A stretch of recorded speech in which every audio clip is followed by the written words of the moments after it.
Rick and Morty's 8th episode of the season, Analyze Piss, just aired, so I guess it's time to, analyze piss. I can't believe there have been so many pee-related plots in cartoons this year. This one didn't have quite as much as either of South Park's streaming wars, which I'm grateful for, though it still had a lot. But when you wade through all the piss, this thing actually had some of Rick's best character exploration in a long while. Plus the continued character growth of Jerry. There's a lot to dig into, so let's get into it. But first, if you enjoy this video, not only do I have a bunch of other Rick and Morty videos for you to check out, I'll be covering the remainder of Season 6 over the next couple of weeks as well. I would sincerely appreciate it if you subscribe to the channel and stayed tuned. On top of that, if you're looking for even more in-depth Rick and Morty discussion, my podcast Cartoons That Curse has covered all 5 seasons so far, and we'll be covering Season 6 as soon as it wraps up. So check us out on any podcast platform or the video version here on YouTube. Thanks. Unlike most of Rick and Morty, this is an episode that actually shows Rick grapple with his tendencies and his place in the sci-fi hierarchy of the multiverse. As more and more random villain types try to come for Rick's crown, he gets increasingly fed up with the hassle. I know you're gonna say it's punching down, but I can't fight another one of these 90s style goofball supervillains. I'm not the fucking Tick. After Morty rightfully points out that maybe Rick should examine his own behavior and figure out why he attracts these dudes,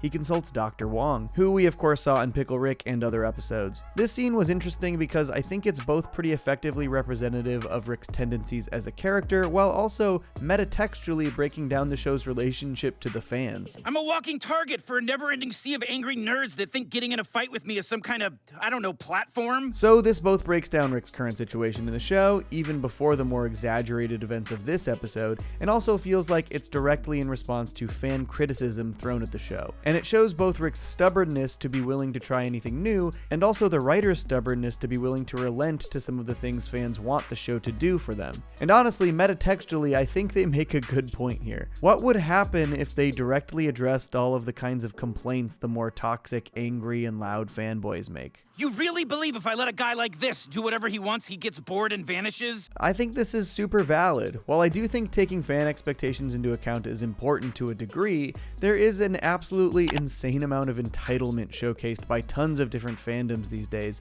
and I don't think it's a good thing for the art itself or the creativity that inspires it. Sure, there have been good changes spurred on by fans, like the obvious upgrade to Sonic's design that ended up delaying the first Sonic the Hedgehog film, but this is kind of an outlier, and its success, along with other campaigns like #ReleaseTheSnyderCut, I think have emboldened fans in the wrong ways. We got fan petitions to completely remake The Last Jedi or Halloween Ends, and the toxicity slung at creatives when fans don't get their way. This shit is really embarrassing. I mean, #release the insert director's name here cut is obscenely common now. And while I generally agree that it is best for directors' visions to remain intact, I've seen this hashtag be used in some of the dumbest ways imaginable. No, Star Wars fans, there was never going to be a 5-hour version of Revenge of the Sith. That's called an assembly cut. You don't need to demand George Lucas's vision be brought to life. That dude had complete creative control over that movie. But I think it's interesting the way Rick and Morty has chosen to engage with this conversation, questioning whether or not relenting will actually make these fans happy, or if it will just embolden them to make more and more demands. And as much as I really want to see him replace Chris Pratt as Mario, I don't know if it's worth making those vocal angry fan demands any louder. Mushroom Kingdom, here we come! But let's move on to the actual character exploration here in Analyze Piss, because I really appreciated how this unpacked Rick's tendencies. He finally agrees to not engage with these corny nerd villains anymore and tries to see if his life changes. So when Pissmaster shows up at the Smith house to challenge Rick and he refuses, Jerry actually takes initiative and beats him up. I really loved the choreography of this fight. It was so clumsy and untrained, just really well conceived for a Jerry sequence. Jerry defends Summer's honor and beats up Pissmaster, which promptly goes viral and makes him a hero. He's even recruited by some orb-based intergalactic council and becomes a literal superhero, and becomes massively popular in the process. And the galaxy owes it all to Jerry Smith. #FlamingoDad.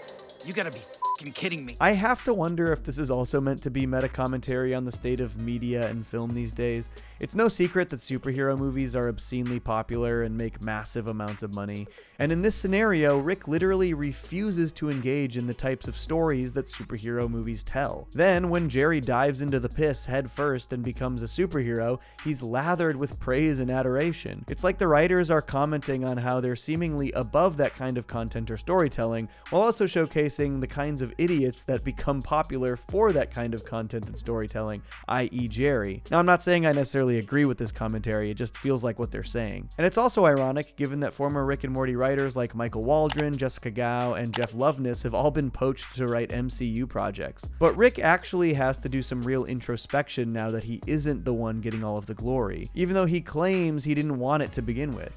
Because even though Rick acts like everything he does is a huge hassle, and he doesn't actually want any part of it, in reality, it seems to be the one thing that brings him meaning. This reminds me a lot of The Old Man in the Seat from back in season 4, where Rick is in conflict with a dude who keeps shitting in his toilet. Throughout the episode, he goes to insane lengths to prevent the guy from ever shitting in his toilet again, but by the end of the episode, he's learned that this guy has died, which sends him into his own existential spiral.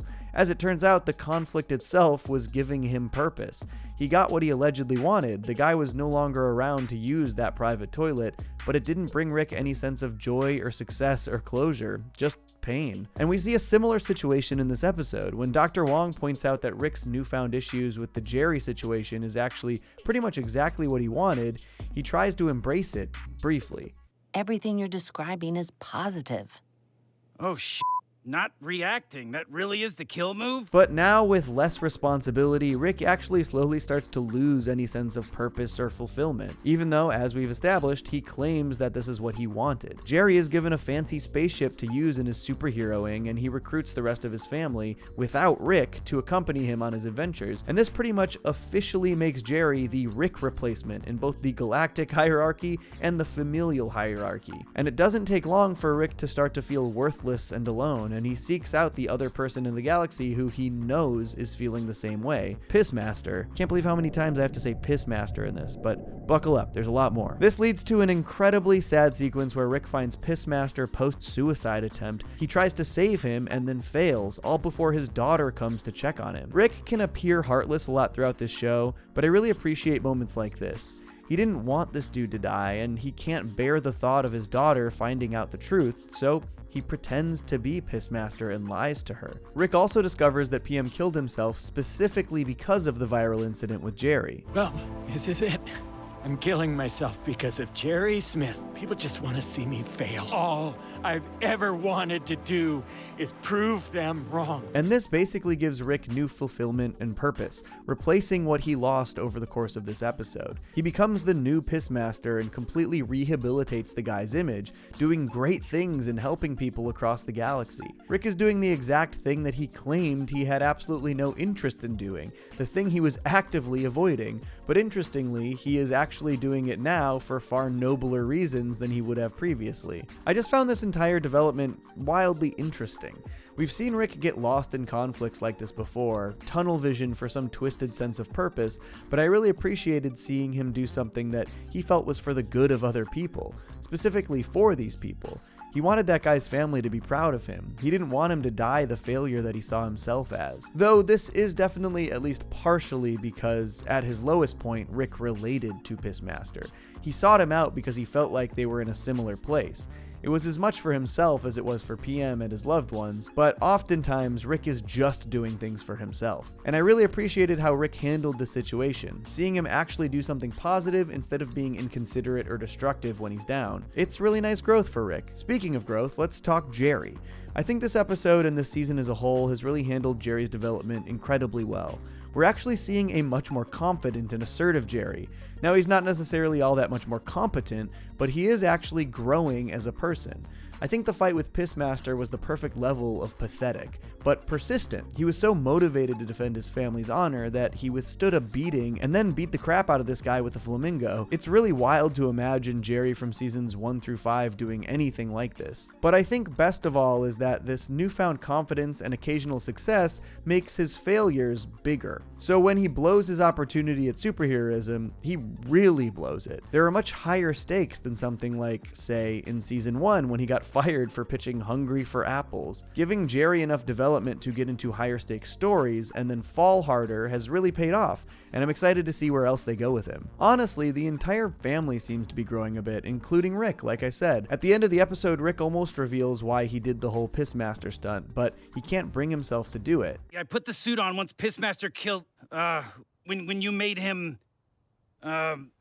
Yeah, I've always been Pissmaster. Previously, we've not seen Rick care much about Jerry's emotional state, but this season has sort of canonically established them as friends. Rick cares enough about Jerry's mental well-being that he doesn't want to tell him that he was the reason this man killed himself. It's dark, but it's thoughtful, and it's selfless, especially for Rick. The family, though, sees it as selfless for a different reason, that Rick was trying to help inflate Jerry's confidence and do something nice for him with the stunt. Then, of course, Rick reveals the truth to Morty, and Morty tells the entire family, and they immediately all turn on Rick. And this to me feels like more development for the entire Smith family. I don't think Morty would have told his family this secret in prior seasons, and I don't think they all would have berated Rick about it either. It seems like, in general, everyone is coming into their own confidence-wise. There isn't just a default submission to Rick's will anymore, and I think the character dynamics are more nuanced for it. So, overall, I dug this episode. There was a bit more piss than I'd like, but it had some really strong character work. I still don't think there's been an episode this season that has blown me away. Well, maybe the premiere, but overall this set of episodes has been very consistent. It feels like the floor has been raised from last season, though I don't think it has quite reached the heights of my favorites from season 5 either. And we only have 2 more episodes left, so I hope they have something great saved for the last 2 weeks of the season. But what do you think? Did you like this development for Rick or Jerry? Was it too much piss or not enough? Are you enjoying the season as a whole still? Let me know below in the comments, and I'll catch you next time. Peace. To challenge.